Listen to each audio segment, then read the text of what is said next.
Hello everyone, welcome to my channel. মই আকাংক্ষা আৰু আজি আপোনালোকৰ ওচৰলৈ এটা নতুন ৰেচিপি লৈ আহিছোঁ যোনটো হৈছে চিলি চিকেন। তেন্তে আহক ৰেচিপিটো আৰম্ভ কৰোঁ। চিলি চিকেন বনাবলৈ ইয়াত মই ফাৰ্ষ্ট হাফ কেজি চিকেন লৈছোঁ আৰু তাত এড কৰি দিম মই এটা কণী। তাৰ লগতে এড কৰি মই ইয়াত 1 টেবুলস্পুন ৰাইচ ফ্লাৰ আৰু হাফ টিস্পুন সল্ট, লগতে এড কৰিছোঁ 1 teaspoon paper powder, 1 teaspoon soya sauce, 2 tablespoon corn flour. এইখিনি ভালকৈ মিক্স কৰি লম। এতিয়া মেৰিনেশ্যনখিনি ফ্ৰিজত ৰেষ্ট হ'বলৈ দিম আধা ঘণ্টামানৰ কাৰণে। এতিয়া এটা বাউল লৈছোঁ আৰু তাত এড কৰিম 3 tablespoon tomato sauce, 2 tablespoon soya sauce, 2 tablespoon green chili sauce আৰু 2 tablespoon vinegar.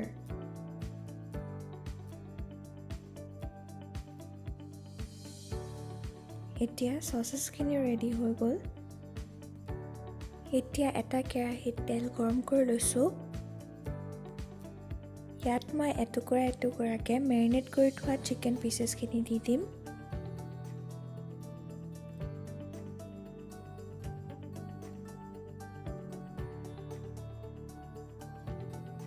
আৰু চিকেনখিনি মই গোল্ডেন ব্ৰাউন হোৱালৈকে ভাজি ল'ম।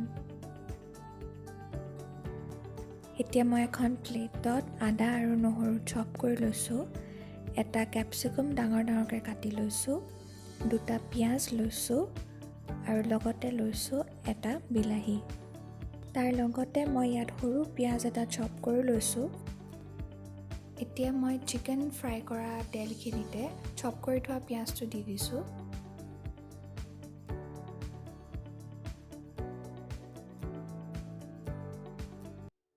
তাৰ লগতে এড কৰিম মই ইয়াত চপ কৰি থোৱা আদা নহৰুখিনি।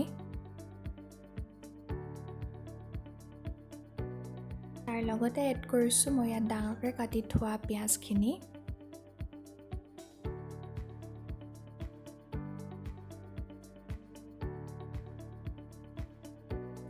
তাৰ লগতে মই ইয়াত কাটি থোৱা কেপচিকামখিনিও এড কৰি দিম।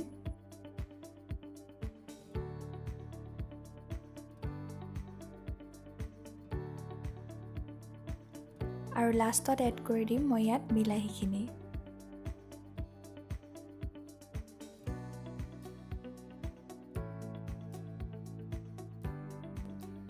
ইয়াত এড কৰিম মই 1 টিস্পুন চেনি,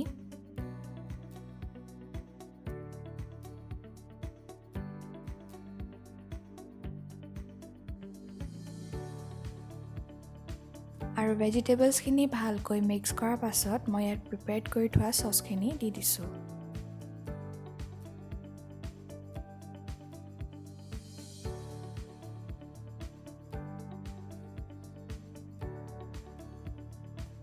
এতিয়া ইয়াত এড কৰিম ফ্ৰাই কৰি থোৱা চিকেন পিচেছখিনি।